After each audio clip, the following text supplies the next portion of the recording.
नमोस्तु नमोस्तु नमोस्तु।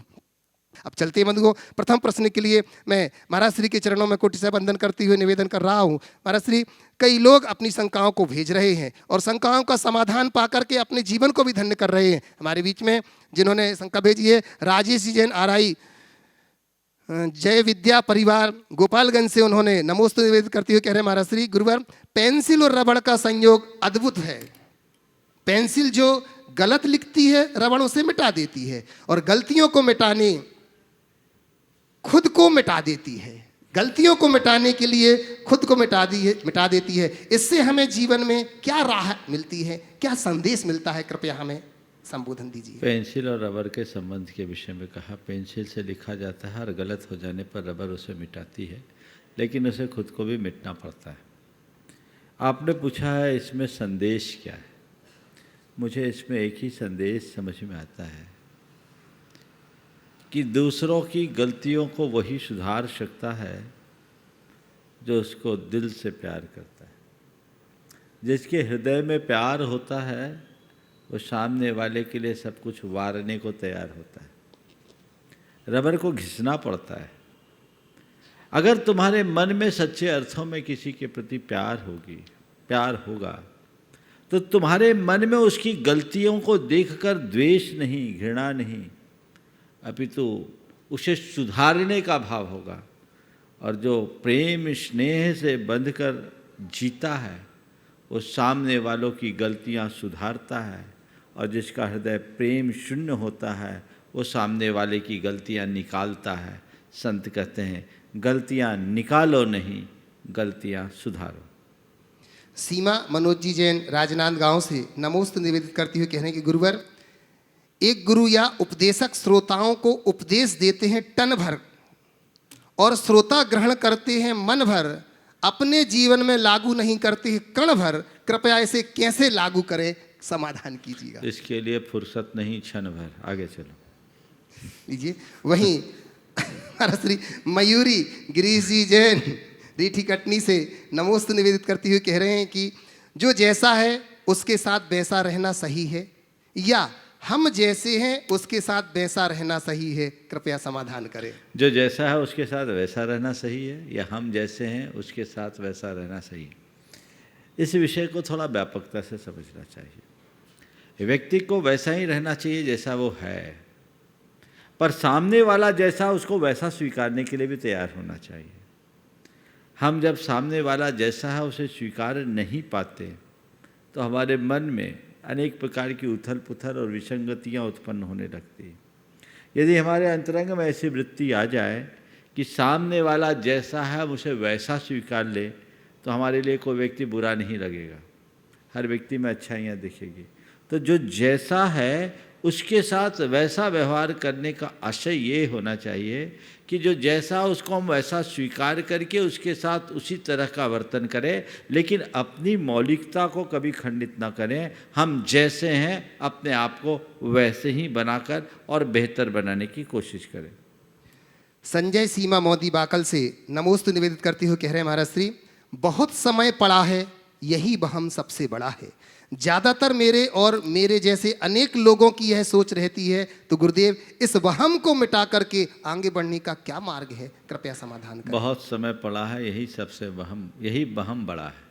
बिल्कुल सही बात है। इस वहम को मिटाने के लिए व्यक्ति को समय के मूल्य को समझना होगा, समय के महत्व को समझना होगा। समय बीतते देर नहीं लगती, और जिन्होंने समय का मूल्यांकन किया वो कहाँ पहुँचे, और जिन्होंने समय के मूल्य और महत्व को खोया वो कहाँ रहे।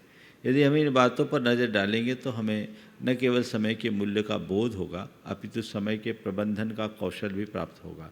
और जो मनुष्य समय के प्रबंधन में कौशल प्राप्त कर लेते हैं, निपुणता रखते हैं, वे अपने समय का सदुपयोग करते हैं और अपने जीवन को समय के साथ आगे बढ़ाने में समर्थ बनते हैं। लेकिन जो ऐसा नहीं करते वो कहीं के नहीं होते।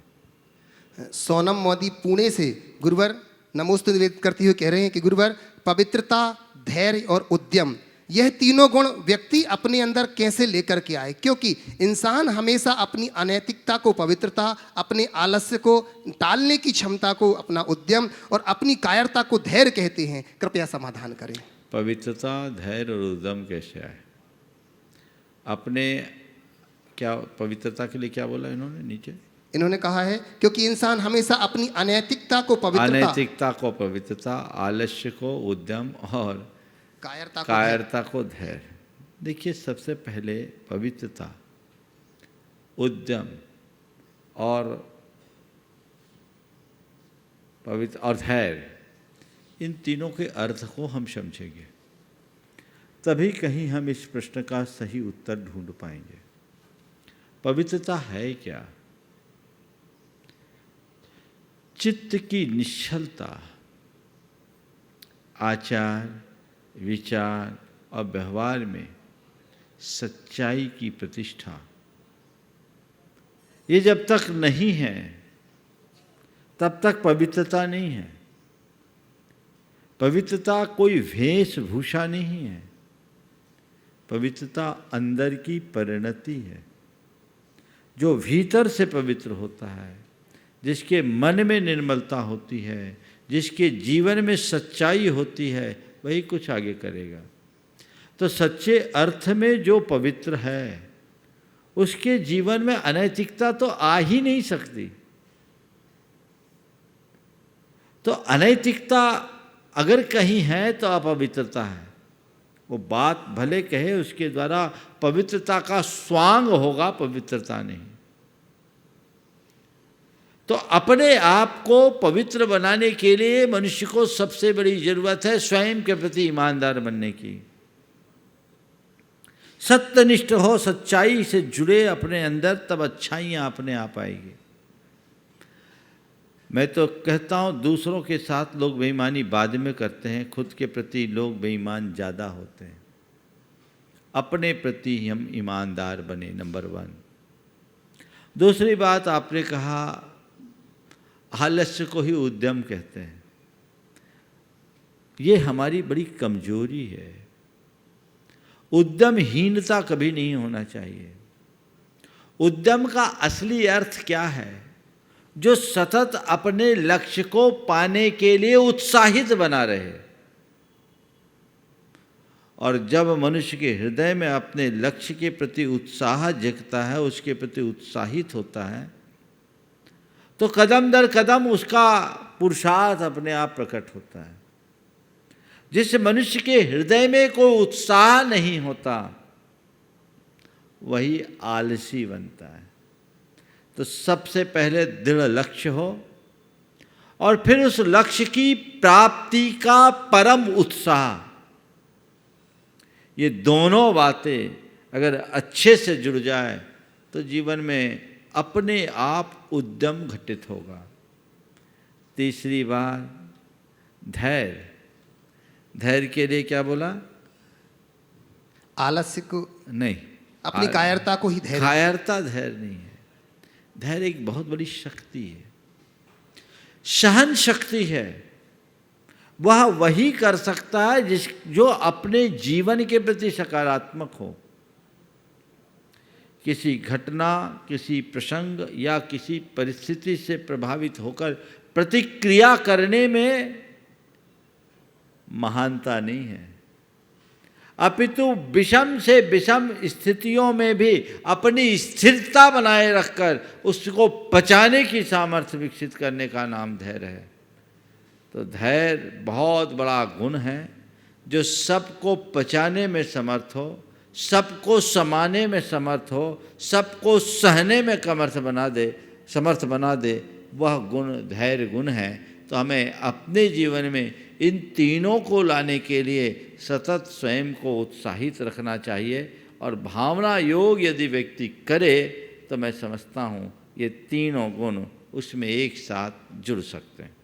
नेमी चंद जी इचलकरन कुचामन सिटी से नमोस्तु निवेदित करते हुए कह रहे हैं, महाराज श्री, कठिनाइयाँ जब आती हैं तो कष्ट देती हैं, पर जब जाती हैं तो आत्मबल का एक ऐसा उपहार देकर जाती हैं जो उन कष्टों दुखों की तुलना में हजारों गुना बहुमूल्य होता है। कृपया कैसे बताएं और हम अपने आत्मबल को कैसे सुरक्षित रखें, कृपया मार्गदर्शन दें। कठिनाइयाँ जब आती है तो कष्ट देती है, लेकिन जब जाती है तो हमें हमारे आत्मबल के एहसास का उपहार देती है।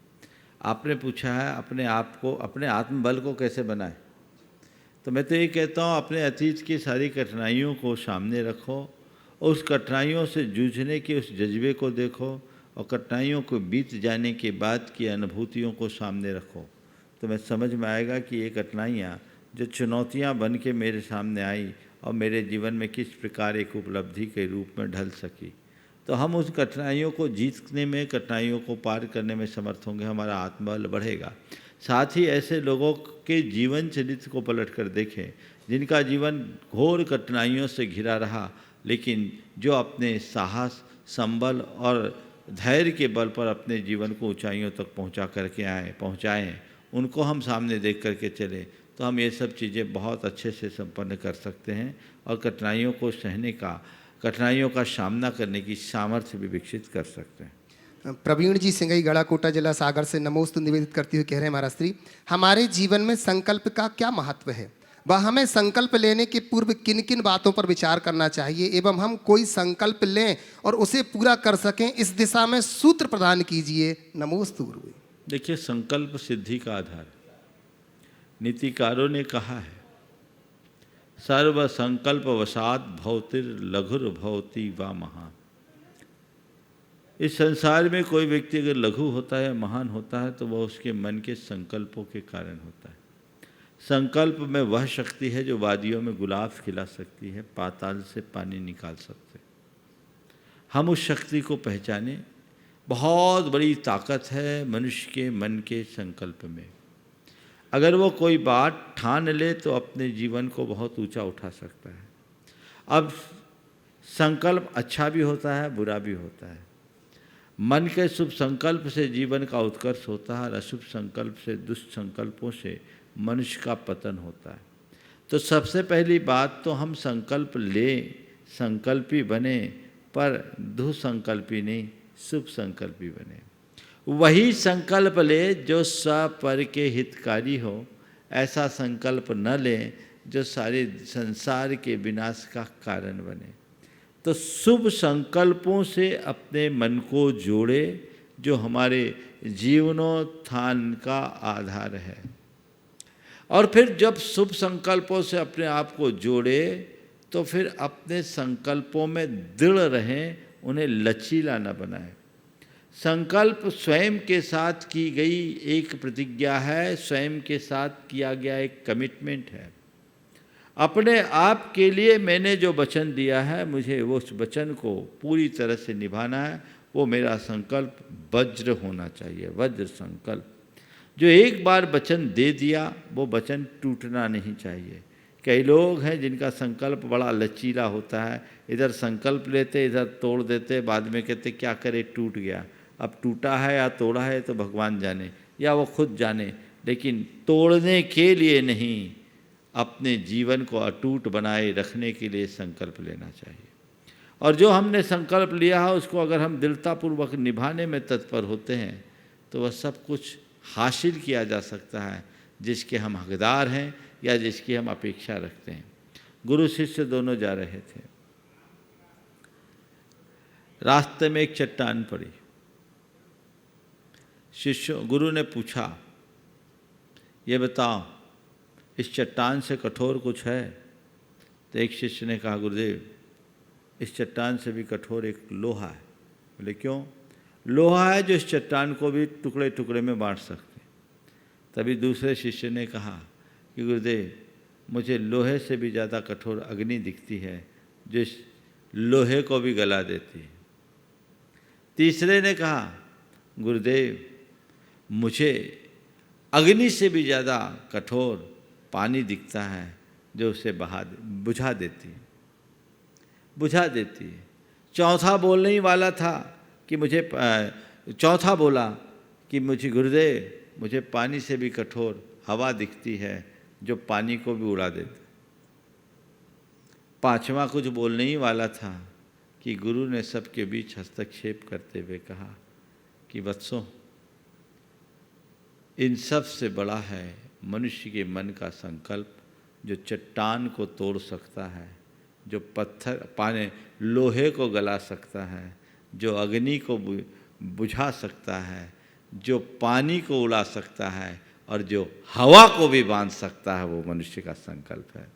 तो जो करना चाहते हो, जो पाना चाहते हो, ठान लो, बस मुझे ये करना है, ये नहीं, ये करके रहना है, ये मुझे करना ही है।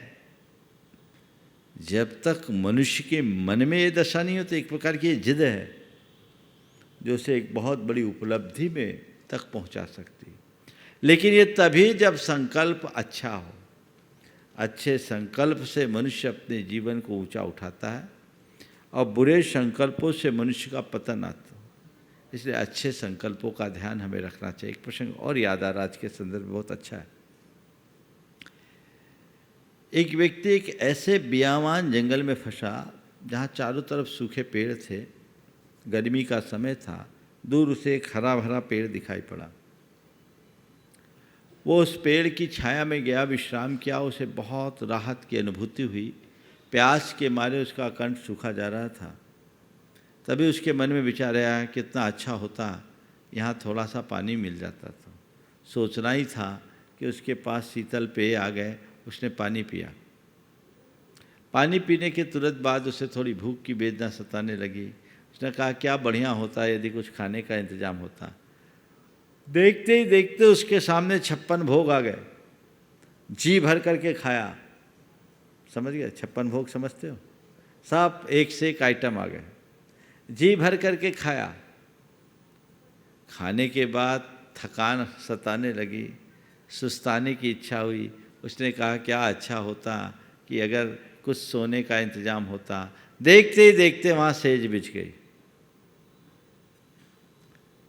वो सोने को था। तभी उसके मन में ख्याल आया, बियावान जंगल है,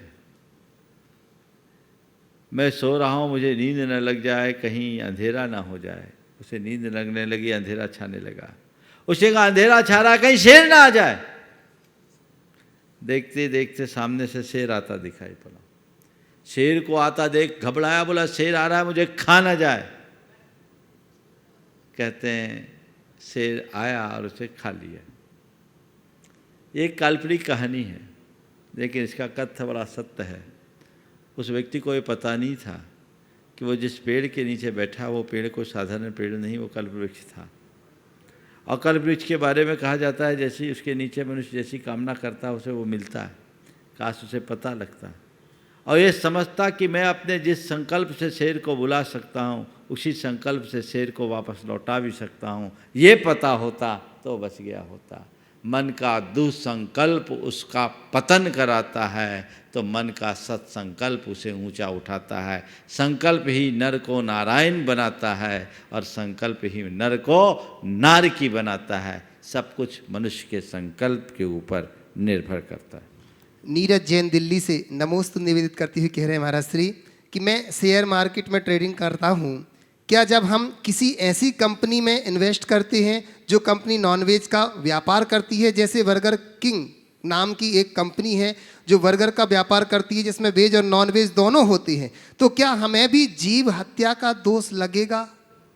देखिए, शेयर बाजार के कारोबार के संदर्भ में मैंने अनेक बार पहले भी प्रकाश डाला।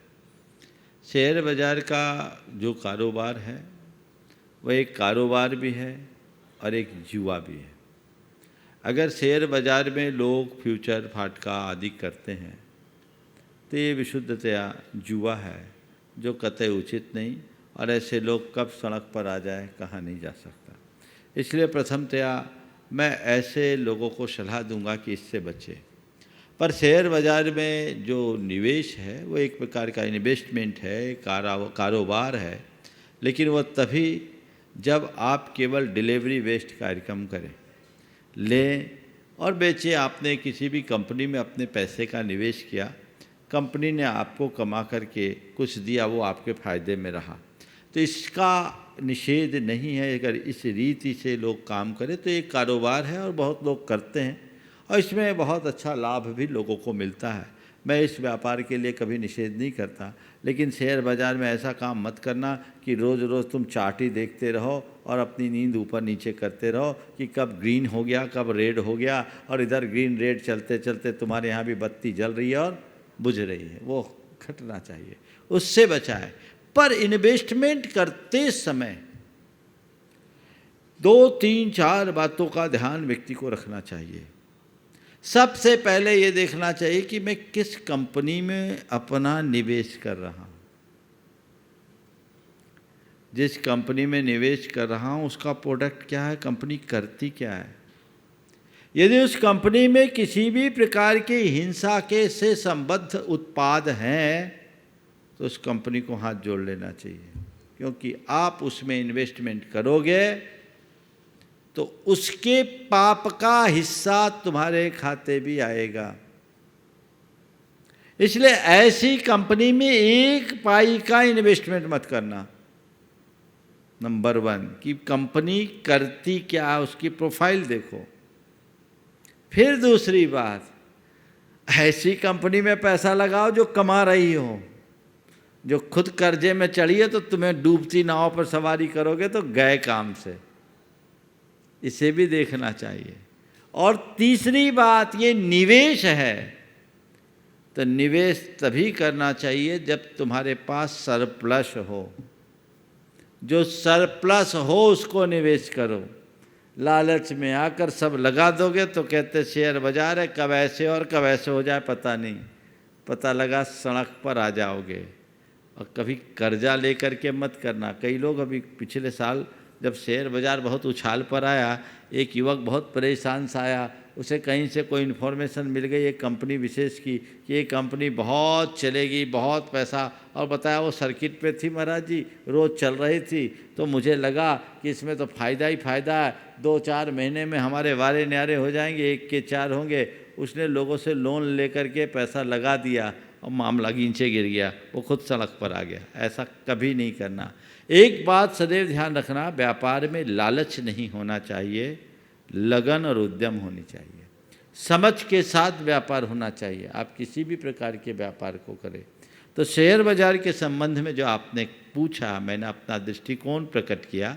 इसे हर व्यक्ति को बहुत गहराई से समझ करके चलना चाहिए और हिंसक उत्पादों से जुड़े हुए किसी भी कंपनी में, बल्कि मैंने जो 4 बातें कही, इन चारों बातों का ध्यान रख करके करे तो व्यक्ति सुरक्षित होगा, और इनका उल्लंघन करेगा तो कभी भी गड्ढे में गिर सकता है। ममता संजय जी दिल्ली से नमोस्तु निवेदित करती कह रहे हैं, पूरे परिवार का नमोस्तु महाराज श्री।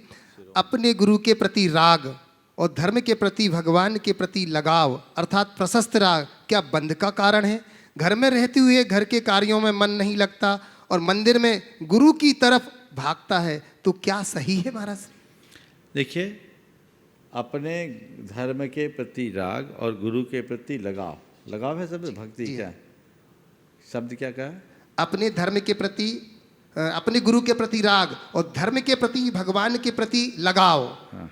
अर्थात प्रशस्त राग क्या बंध का कारण है? देखिए, निश्चित ये बंध का कारण तो है, लेकिन ये संसार का कारण नहीं है, ये मुक्ति का कारण है। ये प्रशस्त राग है। प्रशस्त राग से 2 लाभ होता है। एक तो पुण्य का बंध होता है, और दूसरी बात पुण्य भावों की वृद्धि होती है, यानी हमारे अंदर पवित्रता बढ़ती है। जब हमारे भावों और विचारों में पवित्रता होती है तो पूर्व संचित पाप का क्षय भी होता है। ये मोक्ष मार्ग का एक आधार है। हमारे गुरुदेव ने एक जगह बहुत अच्छी बात कही कि संत जनों का राग भी संसार के विनाश का कारण होता है। पानी कितना भी गर्म क्यों ना हो, आग बुझाने की सामर्थ्य उसमें बनी होती। गर्म पानी भी आग में डालोगे तो आग को बुझाएगी। पानी बुझाता है कि नहीं? पानी से आग बुझती है। तो गर्म पानी भी आग में डालोगे तो बुझेगा। तो ये संत जनों का राग संसार की आग बुझाने का एक सबल माध्यम है। तो ऐसा होना चाहिए, वो आग बुझाने में कारण है। इसलिए राग प्रशस्त राग है जो आगे चल कर के बीत रागता का मार्ग खोलने वाला है। और आपको बताऊं, ये राग किसी का नहीं छूटता। एक सिद्धांत की बात बता रहा हूँ बहुत अच्छी, हम तुम तो जाने दो। सरखंड आगम में धवला की 8वीं पुस्तक में एक प्रसंग आया। उस प्रसंग ने हमें सोचने को मजबूर कर दिया। वहाँ प्रसंग आया, एक कर्म सिद्धांत की बात बता रहा हूँ। एक पुण्य प्रकृति है आहारक दिक्, वो आहारक दिक् का बंध सप्तम गुणस्थान से शुरू होता है और 8वें गुणस्थान के 6ठे भाग तक होता है। यानी ये मुनि राजों को, अप्रमत्त मुनि राजों को होता है। अब उसका कारण सुनकर के मैं हैरान रह गया। उसमें लिखा, अरहंत सिद्ध आचार्य उपाध्याय साधु के प्रति तीव्र राग उसके बंध का कारण है। मतलब एक अप्रमत्त साधु के जीवन में भी पंच परमेष्टि का राग होता है। ये राग विराग की ओर ले जाएगा। राग और अप्रशस्त राग में मौलिक अंतर है। एक से जुड़ोगे संसार है और एक से जुड़ोगे तो मुक्ति है। अगर कोई व्यक्ति से जुड़ता है तो उसका संसार बढ़ता है, और कोई व्यक्ति किसी गुरु से जुड़ता है उसका संसार सिमटता है। गुरु संसार को समेटने वाले हैं, उनके प्रति राग है, लगाव है, लेकिन वो राग ऐसी भूमिका बनाता है कि बाकी सब से तुम्हारा वैराग उत्पन्न कर देता है, विषयों से उदासीनता को जगा देता है। ऐसा राग अपने हृदय में होना चाहिए जिससे विषयों से उदासीनता हो, संसार नीरस लगने लगे। जब संसार नीरस लगता है तभी कहीं जाकर आत्मा का अनुराग जुड़ता है। तो संत जनों का राग, गुरुओं का राग या धर्मानुराग वीतरागता के लिए, हाँ, बशर्ते ये राग गुणानुराग हो, व्यक्तिगत राग नहीं। अगर गुणों से अनुराग होगा तो वो हमारे जीवनोत्कर्ष का निश्चयता कारण होगा। और एक बात ध्यान रखना, तुम गृहस्थों का जीवन तो रागमय है ही, वीतराग तो हो ही नहीं सकते। तो उधर का राग छूटे, इधर का राग हो, फिर तुम्हारी जब भूमिका बने तो आत्मा में डूबना, तब वीतराग होगे, अभी नहीं। इसलिए जहाँ जब जैसी भूमिका हो तदनुरूप पुरुषार्थ करना चाहिए। अरहंत पायल हितंकर जैन प्रेमी परिवार कटनी सतना से नमोस्तु निवेदित करती हुई कह रहे हैं, गुरुवर, हर इंसान की आदत होती है कि वो अपनी अच्छाइयों को सुन लेता है, पर अपने बारे में बुरा सुने तो उसे गुस्सा आता है। जब हम किसी की नज़र में तो सही और किसी की नज़र में गलत होते हैं, तो किसी के लिए गलत, तो महाराज श्री जब सामने वाला हमें अपनी गलतियां बताए या बुरी आदत के बारे में बताए तो हमें शांत मन से उसके बारे में कैसे सुनना चाहिए और उनकी बातों पर विचार करके अपनी आदतों को कैसे सुधारना चाहिए, कृपया समाधान करें। कोई व्यक्ति अपनी गलत बातें या आदतें बताए तो शांत मन से हमें कैसे सुनना चाहिए और उनके बारे में हमें कैसे विचार रखना चाहिए।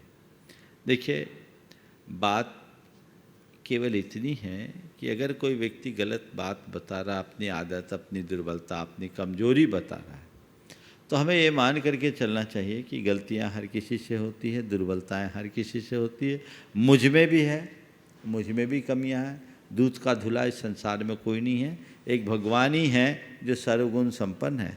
ये आज मुझे बता रहा है तो आप तटस्थ भाव से मुझे सुनना है, क्योंकि वो मुझे अपना मान करके बता रहा है, और उससे प्रभावित ना होकर उसके प्रति धारणा गलत धारणा न बनाकर, यदि अनुकूलता और अवसर हो तो उस व्यक्ति को सुधारने का रास्ता बताना चाहिए ताकि वो उससे बचे। और इसकी जगह गलत व्यक्ति कोई गलत बात बता रहा है और उसे सुनकर हम उसके प्रति द्वेष या घृणा का भाव रखते हैं तो ये ठीक नहीं। नितिन जैन बिनौली बागपत से नमोस्तु निवेदित करती हुई कह रहे हैं, महाराज श्री, किसी ने क्या खूब कहा है कि दुनिया का दस्तूर ही कुछ अजीब है। दौलत चाहे कितनी ही बेईमानी से आए, लेकिन उसकी रखवाली के लिए सबको ईमानदार शख्स की ही चाहिए। तो महाराज श्री, मेरी शंका यह है कि बेईमान को दूसरों की तो सही सारी दौलत चाहिए, लेकिन दूसरों की इस दौलत की रखवाली के लिए अपने जैसा बेईमान क्यों नहीं चाहिए, कृपया समाधान करें। गजब का दस्तूर है, बेईमानी से कमाए गए दौलत की रखवाली के लिए भी ईमानदार सेवक चाहिए। पूछा है कि हम जब दूसरों की बेईमानी से पैसा कमा रहे हैं तो फिर बेईमान व्यक्ति को क्यों नहीं बचा पा रहे हैं? एक बात बोलूं, चोरी क्या होती है ये साहूकार नहीं, चोर अच्छे से जानता है। चोरी के विषय में साहूकार से अच्छा चोर जानता है। जो आदमी बेईमान है उसे पता है कि बेईमानी से कमाया गया धन अगर हमने कमाया, उसको गंवाने में सामने वाले को कितना कष्ट होता होगा। तो मैंने ये धन कमाया, अगर किसी बेईमान व्यक्ति के हाथ में उसे सौंप दूं तो वो हाथ से चला जाएगा। मैंने धन के लालच में तो उसे कमाया, बेईमानी की, ये आसक्ति उसको चाहती कि ईमानदार व्यक्ति हो। लेकिन एक बात सदैव ध्यान रखना, कोई कितना भी चाहे, हमारे यहाँ एक बड़ी पुरानी कहावत है, चोरी का धन मोरी में, चोरी का धन मोरी में, आज नहीं कल वो खोएगा ही। श्रीमती लक्ष्मी जी जैन, महिला परिषद प्रांतीय प्रभारी, कटनी से नमोस्तु निवेदित करती कह रहे हैं कि गुरुवर, मेरी जिज्ञासा यह है कि जमी पर मकान बना लेना बहुत आसान है, लोगों के दिलों में जगह बनाना, जिंदगी बीत जाती है, हम कैसे अपने जीवन को ऐसा बनाए कि हम लोग जमी पे मकान बना लेना बहुत आसान है, लोगों के दिलों में जगह बनाने में जिंदगी बीत जाती है, हम ऐसा क्या करें? ईंट गारों से मकान बनाना आसान है, पर किसी के दिल में जगह बनाना बहुत कठिन है।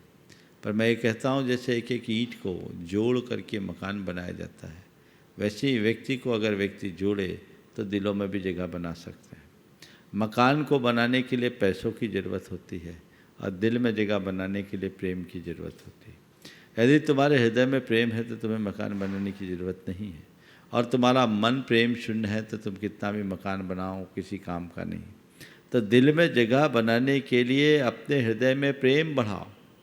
जो प्रेम भाव से भरता है, प्रेम में जीता है और प्रेम बांटता है, वो सबके दिलों में अपने आप जगह पा लेता है। महाराज श्री विनोद जी, अर्चना जी सिंगापुर से नमोस्तु निवेदित करती हुई कह रहे हैं, क्या हम भगवान ऋषभ देव को ऐतिहासिक पुरुष मान सकते हैं? कल मैंने इस विषय में पर्याप्त प्रकाश डाला। भगवान ऋषभ देव की ऐतिहासिकता संदिग्ध है। यद्यपि भगवान ऋषभ देव प्राग ऐतिहासिक काल में उत्पन्न हुए, इसलिए उन्हें ऐतिहासिक पुरुष कहने की अपेक्षा भारत के एक महान विभूति के रूप में कहना ज़्यादा उचित समझता हूँ, क्योंकि वो तो बहुत वैदिक काल से पूर्व के हैं, प्राग वैदिक काल के हैं, और उनकी ऐतिहासिकता या उनकी प्रामाणिकता या उनके अस्तित्व पर किसी प्रकार के प्रश्न को उठाने का कोई सवाल ही नहीं है। वो हैं, थे और रहेंगे, इसमें कोई संशय नहीं। सुरभि सतीश जी जैन, पाटन परिवार, कटनी से नमोस्तु निवेदित करती हुई कह रहे हैं, मुनिश्री के चरणों में बारंबार नमोस्तु जी। कन्यादान और रक्तदान आज के समय में सर्वश्रेष्ठ दान माने जाते हैं, मगर क्या आने वाले समय में रिश्तों को बचाने के लिए वक्तदान अपनों के लिए सबसे बड़ी कीमती होगा? यह सबसे बड़ा दान माना जाएगा क्या? महाराज श्री कृपया समाधान करें। चाहे कन्यादान हो, चाहे रक्तदान हो, चाहे वक्तदान हो, मैं इतना जानता हूँ, दान के बिना जीवन का कल्याण नहीं। कम से कम व्यक्ति इस अहमियत को तो समझे। वक्त की बड़ी मैं बिल्कुल बोलता हूँ, हमें दान देना है तो हम दान दें। और एक बात बोलूँ, समय का दान देना, शब्द का दान देना, संपत्ति का दान देना, ये अलग अलग दान है।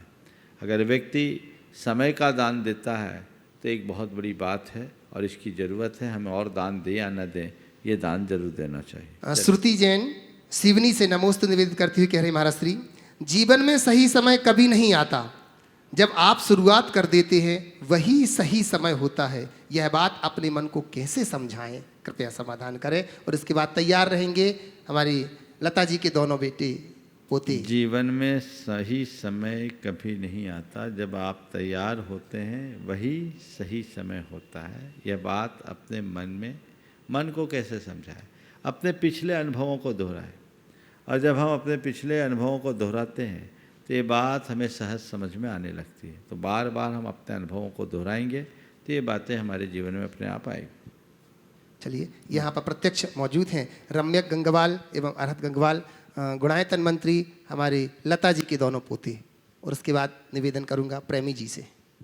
नमोस्तु महाराज जी रात्रि भोजन रात्रि भोजन का निषेध हम जैनों की पहचान है। सूर्यास्त के पहले भोजन कर लेना ये हमारी शान है।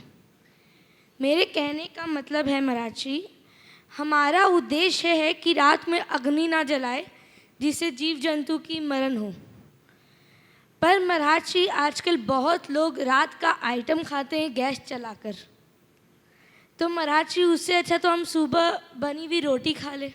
बहुत सुंदर। एक दिन एक छोटे से बच्चे ने एक सवाल किया था, महाराज जी रात में रोटी खाने में पाप लगता है, कलाकंद खाने में नहीं लगता क्या? एक बहुत अहम सवाल है जिस पर सबको ध्यान देना चाहिए। हमारे यहाँ रात्रि भोजन के त्याग करने वाले लोग तो बहुत हैं, लेकिन रात्रि भोजन त्याग करने के बाद बहुत कम लोग हैं जो रात्रि भोजन त्याग के उद्देश्यों को पूरा कर पाते हैं। केवल परंपरा के नाम पर रात्रि भोजन को त्यागने का कोई अर्थ नहीं। अंदर से जाग कर रात्रि भोजन त्यागो तभी उसका कोई अर्थ है। हम क्यों करते हैं रात्रि भोजन का त्याग? जीव हिंसा से बचने के लिए। 3-4 दिन पहले भी मैंने इस विषय में बात की थी कि सूर्य के किरणों में प्राशुकता होती है, अल्ट्रावायलेट रेज, इंफ्रारेड रेज के कारण जीवों की उत्पत्ति नहीं होती है। जो उत्पन्न होते इधर उधर छिप जाते हैं। सूर्यास्त होने के बाद उन जीवों का हमारे भोजन में समाविष्ट होने की पूर्ण संभावना होती है। तो रात में आप कुछ भी खाओगे, कुछ भी पियोगे, उन जीवों की उसमें सम्मिलित होने की संभावना बनेगी। इसलिए रात में नहीं खाना। तो रात में नहीं खाना तो न खाना न पीना, सबसे उत्तम तो यही है। फिर भी जो लोग फलाहार के नाम पर रात में खाते हैं, अग्नि जलाते हैं, और लोग वो चीज़ें खाते हैं जो दिन में नहीं खानी चाहिए। मैं कई बार बोलता हूँ, लोग फलाहार को फुल आहार बना लेते हैं। फलाहार को फलाहार रहने दीजिए, फुल आहार नहीं। दरअसल ये फलाहार है क्या?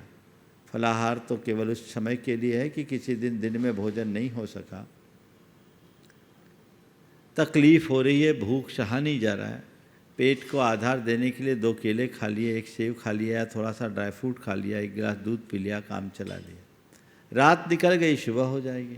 ये है फलाहार, जो एक अपवादिक व्यवस्था थी। अब लोगों ने ये धारणा बना ली फलाहार में कोई दोष नहीं, तो दोष तो है ही। रात में कुछ भी खाओ, कुछ भी पियो, दोष है।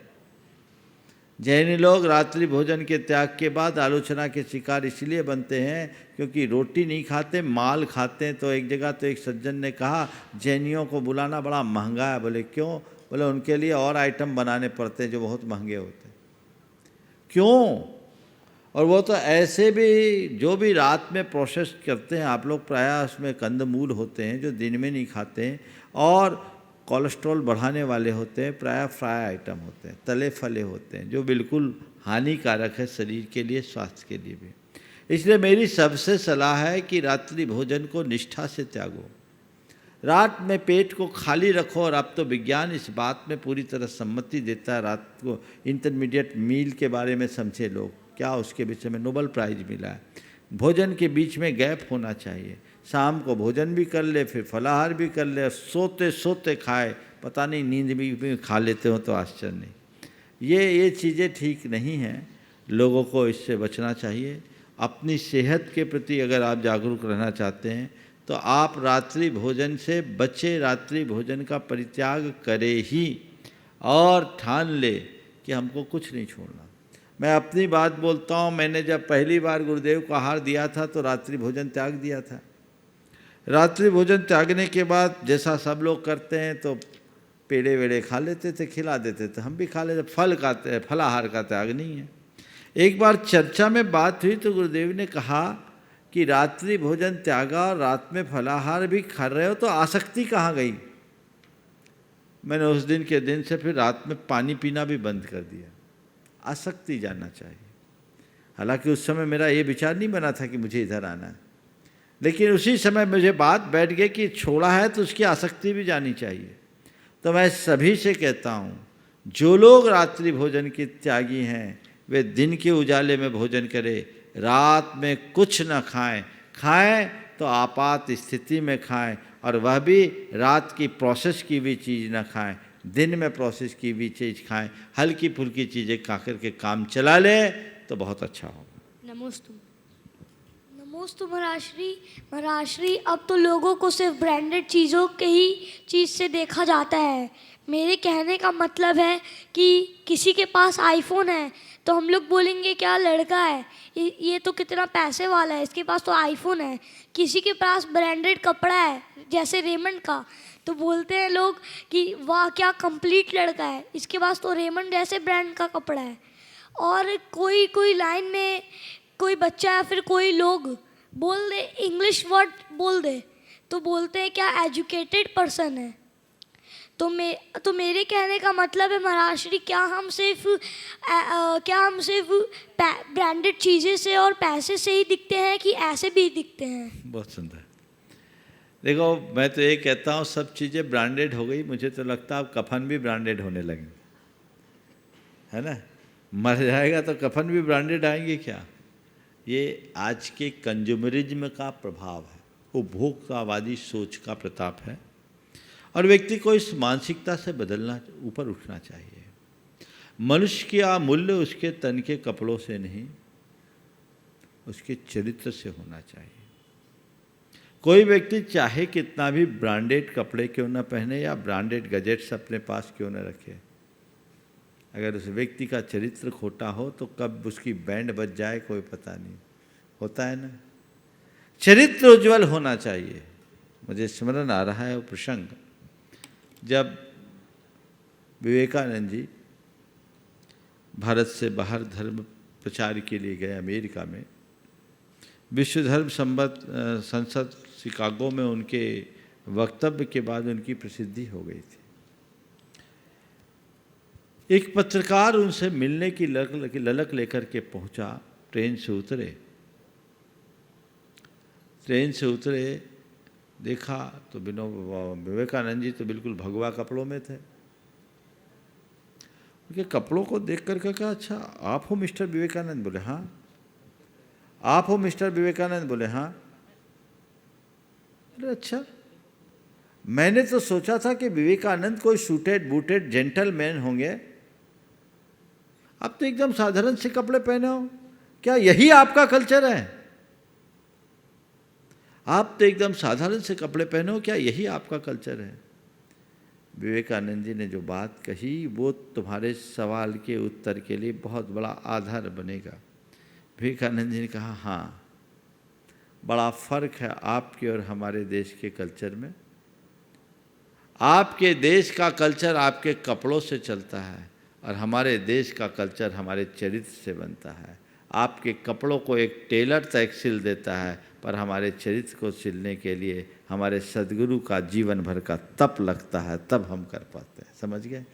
तो मनुष्य का उत्थान और मनुष्य की पहचान उसके ऊपरी कपड़ों से नहीं, ऊपरी ब्रांड से नहीं, उसके अंदर के चरित्र से होना चाहिए। नमोस्तु महाराज। प्रेमचंद जी प्रेमी गुणायतन शिरोमणि संरक्षक, और निवेदन करता हूँ। मुनिद्वय के चरणों में त्रिवार नमोस्तु। मुनिश्री कटनी से सेठ सुभाष जी, शरद सरावगी, संजय बंगला, संतोष जी मालगुजार, प्रमोद कक्का शास्त्री परिवार, सबने नमोस्तु बोला है। सबको आशीर्वाद। हाँ, दयोदय महासंघ परिवार से भी सबने नमोस्तु बोला है, खास तौर से बम्बई से खुशहाल जी, तुषार जी, प्रदीप जी, नरेश संघवी जी, सबने नमोस्तु बोला दयोदय महासंघ परिवार से। गुरुदेव, प्रश्न यह है कि दोस्त, किताब, रास्ता और सोच, ये चारों अगर जीवन में सही मिल जाएं तो जिंदगी निखर जाती है, वरना बिखर जाती है। बहुत सुंदर।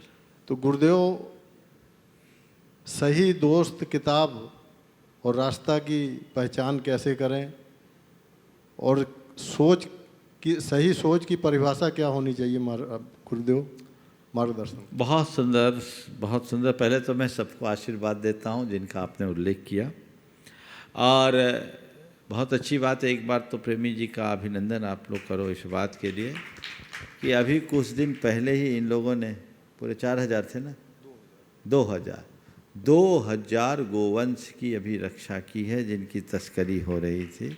उनको रोक करके पूरे के पूरे देवोदय महासंघ के इनके नेतृत्व में कई दिनों तक इनको घर से बाहर रहना पड़ा पूरे कार्यकर्ताओं के साथ। राकेश जी और बीरेंद्र मालथौन जी, हाँ, पूरे कार्यकर्ता जो महामंत्री और 7-8 लोग कोषाध्यक्ष थे। हैं, हाँ, उसमें पूरे तुषार जी मुंबई, प्रदीप जी मुंबई, खुशहाल जी ने तो बहुत ज़्यादा मेहनत। जितने लोगों ने किया, एक बार जोरदार उनका अभिनंदन होना चाहिए। बहुत अच्छा कार्य।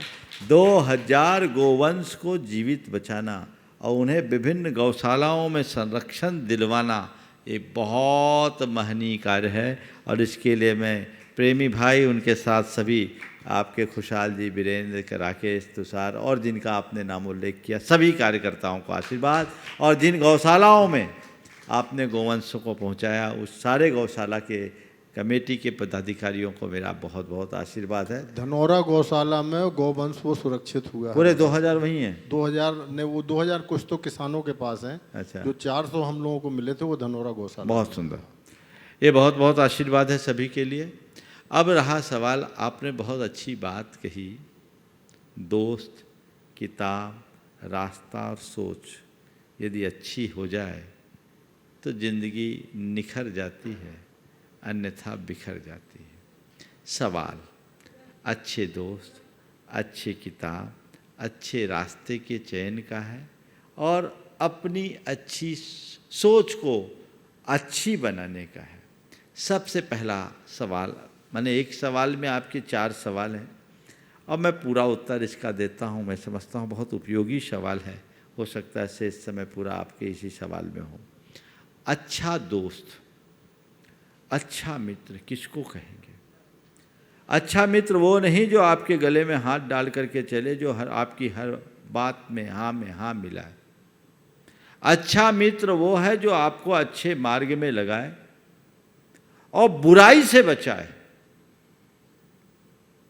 बुराई से बचाने वाला मित्र ही अच्छा मित्र होता है, जो अच्छे मार्ग में लगने की बात करे और बुराई से बचाने की बात करे, आपके जीवन में सकारात्मक प्रेरणा दे, आपको कभी हतोत्साहित न करे, जो आपके सुख की चिंता कम, आपके हित की चिंता अधिक करे, वो एक अच्छा मित्र है।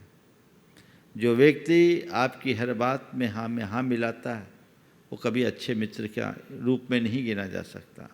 जो व्यक्ति आपको बुराइयों से बचाने की प्रेरणा नहीं देता, वो कभी एक अच्छे मित्र के अंतर्गत नहीं आता। अच्छा मित्र वही है जो बुराई से बचाए। मैं एक ऐसे युवक को जानता हूँ जो अपने मित्र को लेकर के मेरे पास आया। दोनों अलग अलग शहरों में हॉस्टल में पढ़ने के लिए गए, बचपन के साथी थे। एक की आदत हो गई शराब पीने की। जब पढ़ाई करके आए, दोनों मिले, मालूम पड़ा तो उसने आकर के सीधे सीधे कह दिया, मित्रता प्रगाढ़ थी, संपर्क दोनों का बड़ा था। बोले या तो तू शराब को चुन या मेरे को चुन। अगर तू शराब पिएगा तो मैं तेरे साथ मित्रता नहीं रखूँगा। तुम जो आज जिनके साथ हो तुम उनको देखो। लेकिन वो उसको दिल से चाहता था। उसने कहा, महाराज जी इसकी बात के बाद मैं 5-7 दिन एबनॉर्मल रहा, लेकिन बाद में मैंने अपने अतीत को देखा, मुझे लगा ये व्यक्ति सही कर रहा है, मुझे शराब की जगह अपने मित्र को चुनना चाहिए। महाराज मैंने शराब को त्याग दिया, आज आपके चरणों में आया हूँ, आप मुझे आशीर्वाद दीजिए। ये होता अच्छा मित्र। अरे अब तो ये इसका पर्सनल मैटर है, मैं इसको क्या कहूँ। वो मित्र कहलाने का अधिकारी नहीं है। जो तुम्हें अच्छी प्रेरणा दे, प्रोत्साहित करे, तुम्हें सकारात्मकता की दिशा में बढ़ाए और तुम्हारे सुख की जगह हित की बात करे, तात्कालिक आराम देखने की बात न करे, हित इसका भला किसमें, वो एक अच्छे मित्र कहलाने के योग्य होता है, हो सकता है। हमें ऐसे लोगों को अच्छे मित्र के रूप में जाना चाहिए। और बंधु वही जो विपद में साथी, जो विपत्ति में साथ दे, वो एक अच्छा मित्र हो सकता है। दूसरी बात, अच्छी किताब। अच्छी किताब कौन सी है? अच्छी किताब वो नहीं जिसमें बड़े विचार हों। अच्छी किताब वो है जो तुम्हारे विचारों को स्पंदित करे, जिसमें अच्छी प्रेरणा, जो तुम्हारे जीवन के कल्याण का आधार बने, जो तुम्हारे जीवनोत्कर्ष का माध्यम बने। किसी ने बहुत अच्छी पंक्ति लिखी है, रद्दी समझकर आपने फेंका था कल जिसे, रद्दी समझकर आपने फेंका था कल जिसे, मुझको उसी किताब ने जीना सिखा दिया। वो किताब कोई भी हो सकती है, जो तुम्हारे जीवन में सकारात्मक बदलाव ला सके, जो तुम्हें तुम्हारे स्वरूप की पहचान करा सके, जो तुम्हें आध्यात्मिक बोध दे सके, वह किताब ही एक अच्छी किताब की श्रेणी में आ सकती है। हर किताब को अच्छी किताब नहीं कहा जा सकता। आज साहित्य के नाम पे बहुत सारी ऐसी किताबें हैं जो किसी काम की नहीं, जो हमारे चरित्र को और गिराती है, निखारती नहीं। तीसरी बात, अच्छा रास्ता। अच्छा रास्ता कौन सा है? जिसमें आत्मा का हित हो, जिसमें जीवन की भलाई हो, जिससे हमारे सद्गुणों का विकास हो, वो रास्ता अच्छा रास्ता है। बाकी तो सब गलत रास्ता है। व्यक्ति अर्थ की ओर दौड़ता है, वो रास्ता किसी न किसी जंजाल में फंसा देने वाला है। जो परमात्मा को पकड़ता है वो रास्ता ही सही रास्ता है। तो रास्ता वही है जिसमें डर ना हो, जोखिम ना हो, द्वंद्व ना हो, दुविधा ना हो, निष्कंटक हो, निष्खटके बिना बेखटक जिसमें चला जा सके, निष्कलुष मन से जिससे चला जा सके, वो रास्ता कहलाता है। उस रास्ते को देखना चाहिए। और आपका चौथा सवाल है, अच्छी सोच का आभास कैसे हो, अच्छी सोच की परिभाषा क्या हो? देखिए, हर व्यक्ति अपनी सोच को तो अच्छी ही मानता है, लेकिन मैं मानता हूँ अच्छी सोच क्या है। अच्छी सोच अगर मुझसे पूछो तो मैं ये कहूँगा, जो सबको अच्छा दिखा सके, सब में अच्छा देख सके, वह सोच ही अच्छी सोच की श्रेणी में आता है।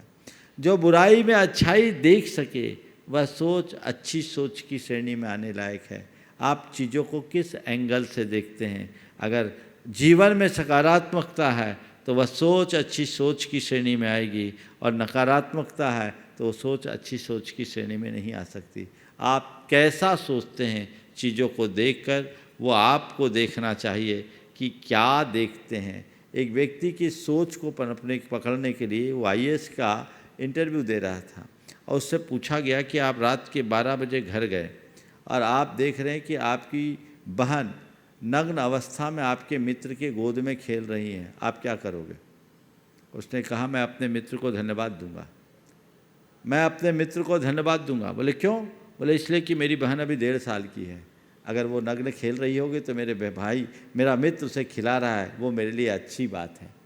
कहने का तात्पर्य यही है कि सोच जिसकी अच्छी होती है वो हर चीज़ को सकारात्मक दृष्टि से देखता है और अपने जीवन को आगे बढ़ाता है। समय आप सबका हो गया, यहीं पर विराम। बोलिए परम पूज आचार्य गुरुवर श्री विद्यासागर जी महाराज की नमोस्तु।